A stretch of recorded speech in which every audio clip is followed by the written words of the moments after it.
Hey guys, it is time for a brand new round of box office predictions. And before we jump into the recap from last week, we've got to dig into the Fantasy Movie League performance because it was a tough go in the predictions with Perri League. And in the end, we only had one winner. We only had one perfect lineup in the group. And it was actually our award season winner. It's XD's Detective Pikachu Cinema Forum.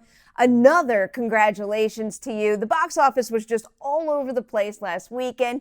You are going to see my expectations were wildly off. So digging into that now, I hate to admit it, but I only went 1 for 5 last weekend. Shazam was the only position I got right, with it topping the charts at $24.5 million. Number 2 actually went to Little, which opened up with $15.4 million, and that's because Hellboy just tanked and only made $12 million its first weekend in theaters. Then moving on to number 4, we've got Pet Sematary, which took $9.7 million, and finally Dumbo closing out last weekend's top 5 with $9.4 million of its own. And as you probably noticed, Missing Link is nowhere to be found right now because it opened up well below expectations. The new Laika movie only made $5.9 million, which was only good enough for an opening at the 9th position. Moving into this new round with the 5 position, get ready for another little shakeup here because I do think that both Pet Sematary and Dumbo are on their way down, but I think the same thing is true of Hellboy. And with Avengers Endgame right around the corner, you know what I think is going to get a boost to the number 5 spot? It's Captain Marvel. The weekend before Avengers Infinity War hit theaters, Black Panther only dropped 14.6%. Now, that movie did have a little less to lose at that point in its run than what Captain Marvel is working with, but even if I bring that percent change up to, let's say, 20%, that still gives Captain Marvel another $7 million this weekend. Dewey is joining us for the number 4 pick, and that one is going to Little. Going back to Will Packer's lineup, the movies that he produced, right now I'm looking at the movie Almost Christmas because that one saw a similar opening weekend total.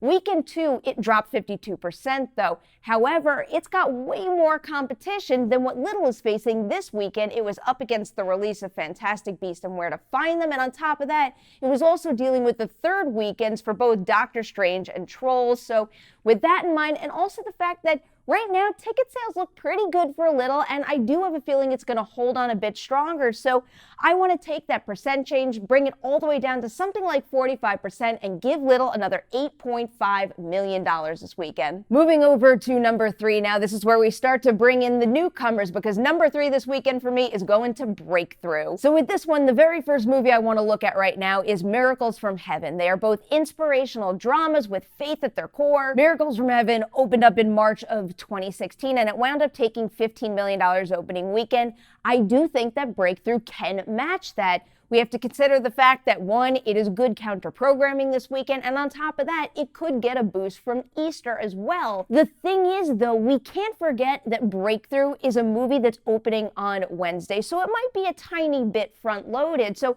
if I shift my focus now to the movie Heaven is for Real, that one was also released Easter weekend, and it had a Wednesday debut. Over the course of its 5-day run, that movie made $28 million, but if we reduce it to a 3-day weekend, it took $22 million. If I apply that same percentage to Breakthrough, with it making, let's say, $17 million over the course of a 5-day run, for the 3-day weekend, that means I'm giving it $13 million. Now it is on to the number 2 spot, and that is where I have Shazam this time around, sticking with the Ant-Man comparison because they had similar opening weekend totals. Now they had somewhat similar drops. So if I take a look at Ant-Man's third weekend dip, that percent change went from 56.5% in weekend 2 down to 48.6% in weekend 3. If I apply a similar change to last weekend's percent change for Shazam, it brings me down to 45%.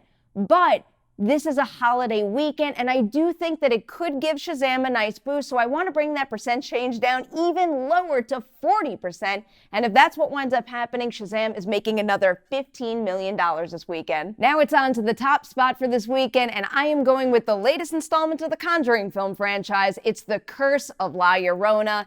Admittedly, I am losing some faith in this one right now, and Ticket sales aren't looking super strong at the moment, but I do know that sometimes with horror movies in particular, those sales do tend to pick up when we get closer to the weekend. But still, there is no doubt in my mind that this one is going to be the lowest opening of the entire series of films, which would mean it would come in well behind Annabelle Creation, which opened up with $35 million.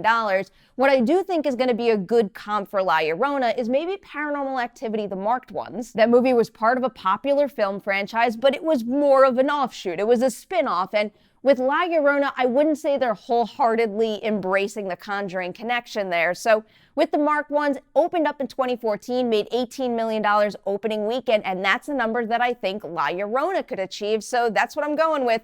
Curse of La Llorona having an opening weekend total of $18 million. All right, 'tis that recap time now. I have La Llorona taking the top spot with $18 million. Shazam coming in at number 2 with $15 million. Breakthrough opening up in the 3 spot with $13 million.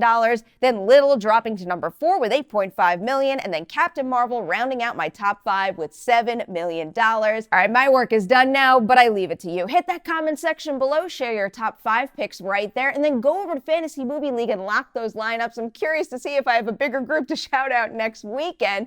Before I say goodbye right now, I've got some Patreon shoutouts to give, a group of 6 this time around. A huge thank you is going out to Charles, Dylan, Wessel, Steven, James, and David.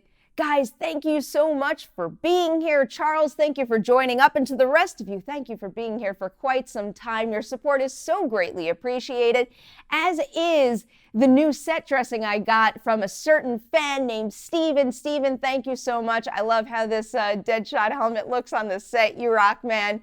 Guys, thank you for watching this video. Do not forget to like and share it, and we'll check back in next weekend to see how we all did on our box office predictions.